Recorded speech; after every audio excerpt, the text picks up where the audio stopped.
So right గా detail చూస్తే ఇటు ఐపీఎల్ ఫైనల్ ఫైట్ రసవత్తరంగా సాగుతోంది. టాస్ గెలిచి బౌలింగ్ ఎంచుకున్న ఆర్సీబీ గుజరాత్ ను బ్యాటింగ్ కు ఆహ్వానించింది. బ్యాటింగ్ కు వచ్చిన గుజరాత్ ఆరంభంలోనే తడబడింది. అయితే స్వల్ప పరుగుల వ్యవధిలోనే ఫుల్ ఫామ్ లో ఉన్న ఇద్దరు ఓపెనర్లను అయితే కోల్పోయింది.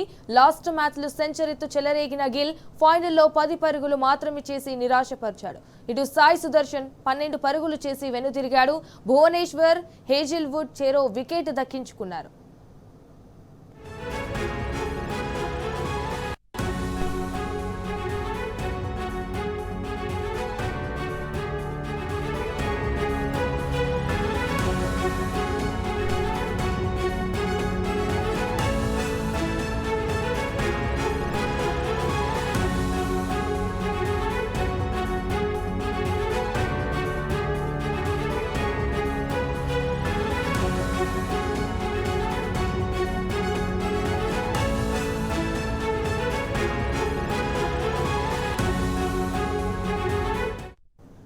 సో ఐపీఎల్ ఫైనల్ ఫైట్ రసవత్తరంగా సాగుతోంది. ఇటు టాస్ గెలిచి బౌలింగ్ ఎంచుకున్న ఆర్సీబీ గుజరాత్ ను బ్యాటింగ్ కు ఆహ్వానించింది. అయితే బ్యాటింగ్ కు వచ్చిన గుజరాత్ ఆరంభంలోనే తడపడింది. స్వల్ప పరుగుల వ్యవధిలోనే ఫుల్ ఫామ్ లో ఉన్న ఇద్దరు ఓపెనర్లను అయితే కోల్పోయింది.